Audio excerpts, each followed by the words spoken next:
Bonjour, bonsoir. Alors aujourd'hui, on va parler des Racines du ciel. Les Racines du ciel, écrit en 1956 par Romain Gary. C'est une allégorie sur l'humanité avec des éléphants, pour le faire simplement. Voilà, on va dire ça. Et c'est souvent considéré comme le premier livre écologique, bien que le mot n'existe pas encore. En tout cas, pas dans le langage courant.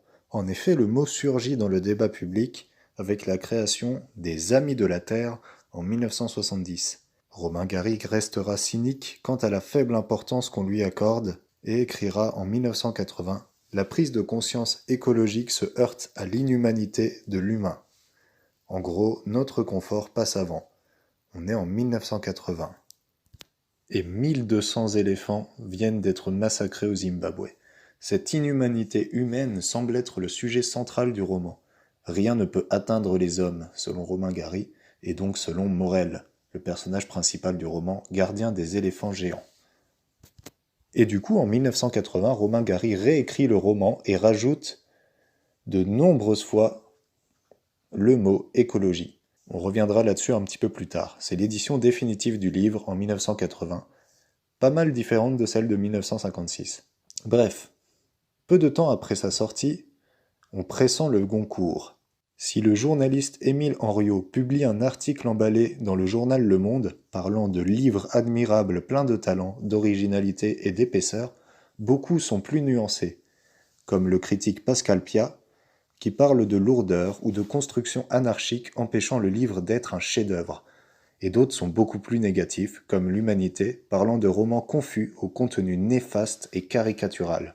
Drôle de contexte donc pour l'accueil d'un livre qui sera bientôt culte. Le livre joue effectivement beaucoup avec la langue française, jeu que Romain Gary développera beaucoup quand il écrira en tant que Émile Ajar, et ces jeux semblent donc déranger. Certains l'accusent de ne pas bien connaître le français. On peut citer par exemple Kléber Haedens qui dit dans Paris Presse Romain Gary connaît 7 langues, mais je suppose que parmi ces 7 langues, il ne vient à l'idée de personne de compter le français. Nous avons le regret, mais aussi le devoir de le dire, Romain Gary ne sait pas le français. Il n'existe peut-être pas d'ouvrage aussi lourdement incorrect dans toute l'histoire de la littérature française.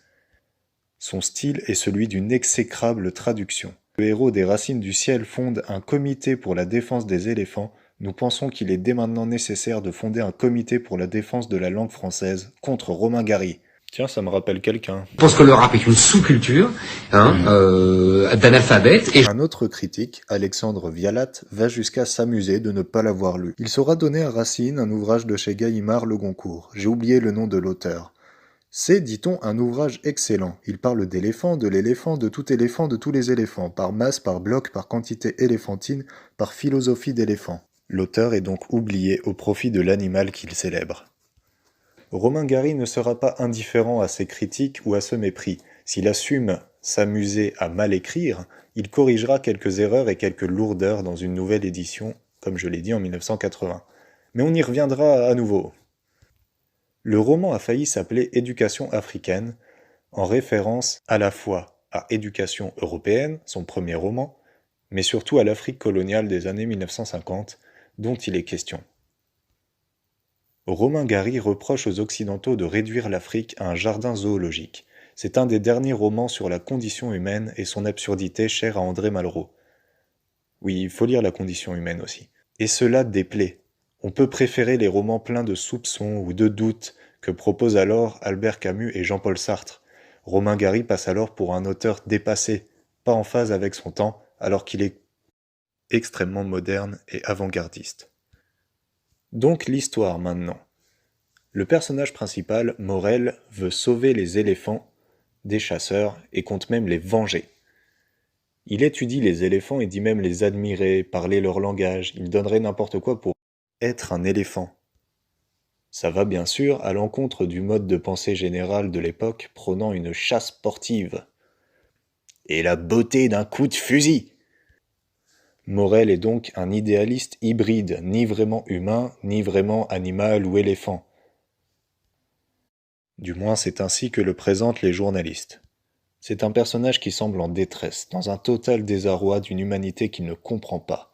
Mais il sera aidé et rejoint par toute une bande qui l'accompagne, par exemple, pour attaquer un magasin d'ivoire ou dans d'autres opérations, comme l'autre personnage principal, Mina, dont il se rapproche par le biais d'une pétition contre le massacre d'éléphants et par une recherche commune de compréhension des humains à l'encontre de certains clichés.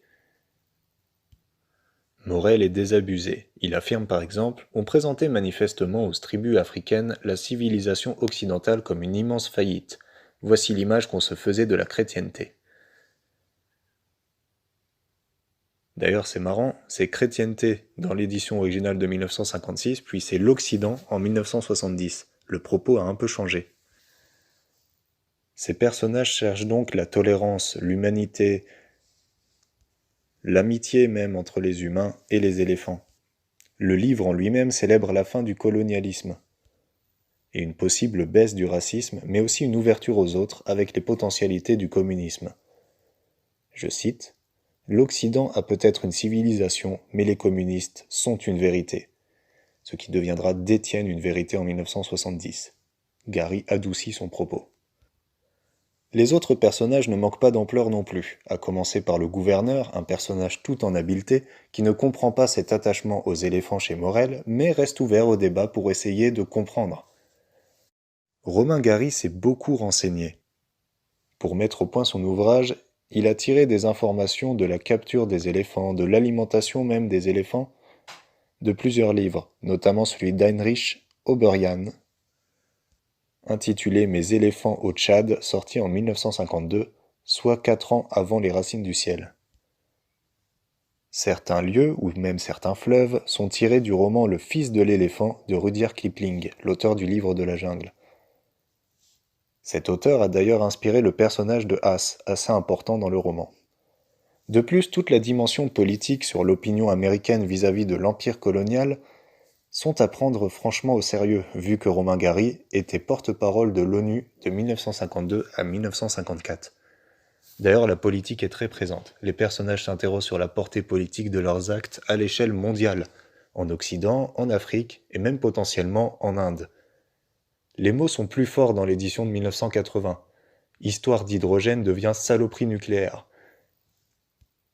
Et on parle de la révolte africaine comme d'un rideau de fumée écologique.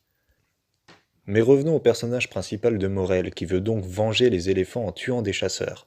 Il est dépeint comme étant un personnage de mauvaise foi, par ses adversaires, quelqu'un de trop sérieux, d'insignifiant et d'un peu ridicule. C'est un idéaliste pathétique et démodé. Mina le voit comme quelqu'un qu'on ne peut pas comprendre, un sauveur supérieur à l'humanité. Ses adjuvants aiment son côté populaire, misanthrope, étonné, costaud, sensible et frustre, et comprennent son choix. On ne peut pas passer sa vie en Afrique sans acquérir pour les éléphants une très grande affection. Leur énormité même, leur maladresse, leur gigantisme représentent une masse de liberté qui nous fait rêver. Au fond, ce sont les derniers individus. Morel est donc un personnage complexe et attachant, tout comme Mina, personnage féminin principal, qui se prostitue pour survivre, mais cherche toujours à oublier ses expériences, pour se laver de son passé, pour se libérer de ses souvenirs, et réatteindre finalement la virginité par l'oubli. En tout cas, c'est comme ça qu'on peut l'interpréter, oubliant qu'elle a pu être meurtrie en minimisant ses souvenirs. Même l'Afrique peut être considérée comme un personnage principal et central du roman.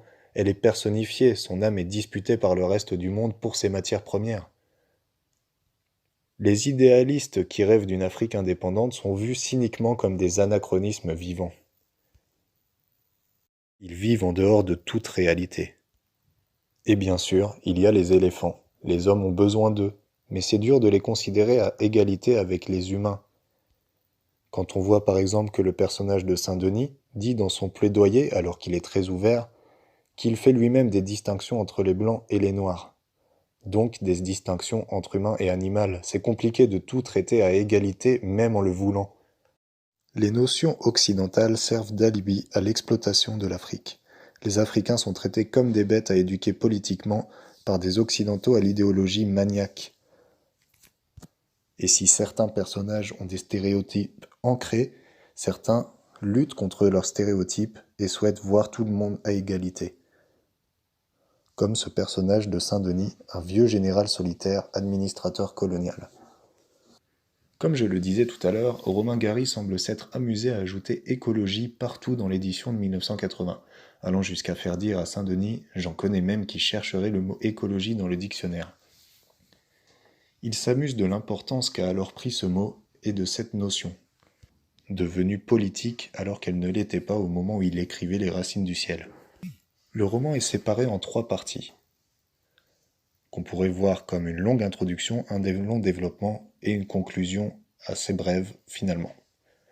Le grand questionnement autour des monologues constitue la première partie. On se demande qui est Morel, s'il faut le capturer mort ou vivant. Puisque vivant, il serait protégé et géré par les autres, et le gouvernement serait ravi de lui retourner le cerveau. Mais mort, il ne constitue plus une menace. Et certains pensent qu'il n'y a rien à en tirer, donc autant qu'il soit mort, puisqu'il s'enferme de toute manière dans un idéal animal. Cet idéal peut être vu en plus comme dangereux, il attire l'opinion publique.